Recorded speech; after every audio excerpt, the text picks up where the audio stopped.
Wala namang kawala sa buy-bust operation ng isang tulak umano ng droga sa Antipolo City. Nasa frontline ng balitang yan, si Ian Suyo. Kuha ang video na ito sa isang buy-bust operation sa Antipolo City Martes ng gabi.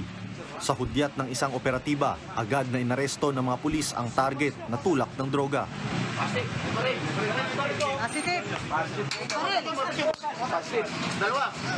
Pero ang suspect nagmatigas pa at ayaw kaagad magpahuli. Kinilala ang suspect na si alias Boy, 48 anyos. Itunuturing daw ng mga pulis na high-value target ang suspect na ilang linggo rin nilang minanmanan bago ikasa ang operasyon.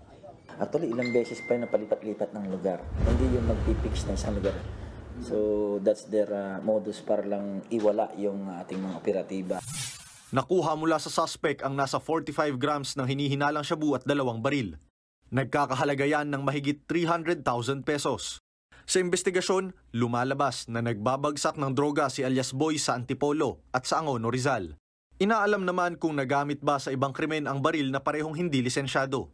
Pinapasubject pa rin natin sa ballistic kung ito ay nagamit. Kasi yung isa doon is 45. At doon may mga past incidents kami, na mga shooting incidents na 45. So, we will be cross-matching, no? Yung papabalistic natin yung kanyang firearms.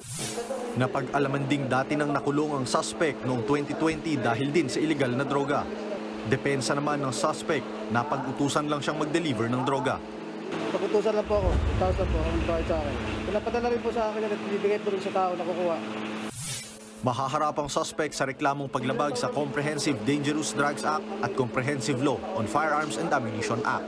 Nagbabalita mula sa frontline, Ian Suyo, News 5. Mga kapatid, Jess De Los Santos po, huwag magpahuli sa mga umaaksyong balita at napapanahong issue sa bansa. Para sa mas malawak na balitaan, mag-subscribe at mag-follow sa social media pages ng News 5.